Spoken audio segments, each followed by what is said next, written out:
Pour décrocher un job, n'hésitez pas à mettre en valeur ces 3 types de compétences. La première rassurera, la deuxième prouvera votre capacité à vous intégrer et la troisième indiquera à l'entreprise que vous êtes capable de l'emmener au-delà des sentiers battus.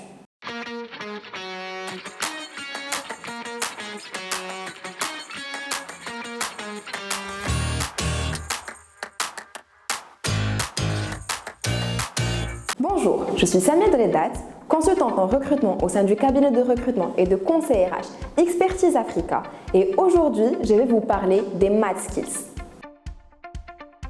Nous avons plus tendance à parler des Hard Skills. Ce sont les compétences que l'on qualifie de techniques, requises pour un poste et acquises lors de la formation.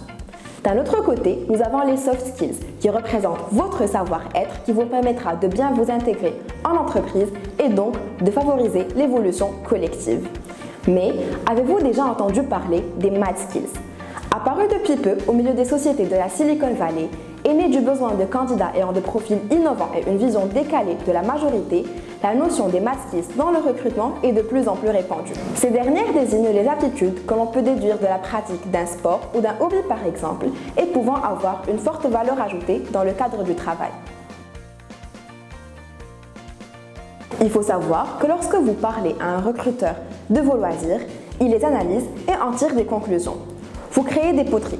De cette activité peut transparaître une certaine forme de calme, voire de créativité qui peuvent être très utiles au sein d'une équipe. Vous adorez lire ou pratiquer de la méditation. Vous êtes donc attentif, vous faites preuve de calme et vous êtes capable d'une certaine concentration. Ces 3 qualités sont primordiales dans le cadre d'une situation de crise, de gestion d'une équipe sensible ou d'évolution au sein d'un environnement qui nécessite de la précision. Votre truc, c'est plutôt le rafting ou le saut en parachute. Vous détenez alors un goût pour le dépassement de soi, un caractère de fonceur, voire une appétence à l'adversité. Donc, un petit conseil, avoir des loisirs est important tout autant sur le plan professionnel que personnel. Essayez alors de pratiquer des activités récréatives, non seulement pour développer des Mad Skills, mais également pour déstresser et sortir de votre routine. Vous l'aurez donc compris, aujourd'hui c'est le trio Hard, Soft et Mad Skills qui paie et qui permet aux recruteurs d'évaluer une personne. Pour décrocher un job, n'hésitez pas à mettre en valeur ces 3 types de compétences. La première rassurera, la deuxième prouvera votre capacité à vous intégrer et la troisième indiquera à l'entreprise que vous êtes capable de l'emmener au-delà des sentiers battus. Alors, n'hésitez pas à mettre en avant vos Mad Skills sur votre CV, mais également le jour de l'entretien, lorsque le recruteur vous posera la fameuse question « Parlez-moi de vous ».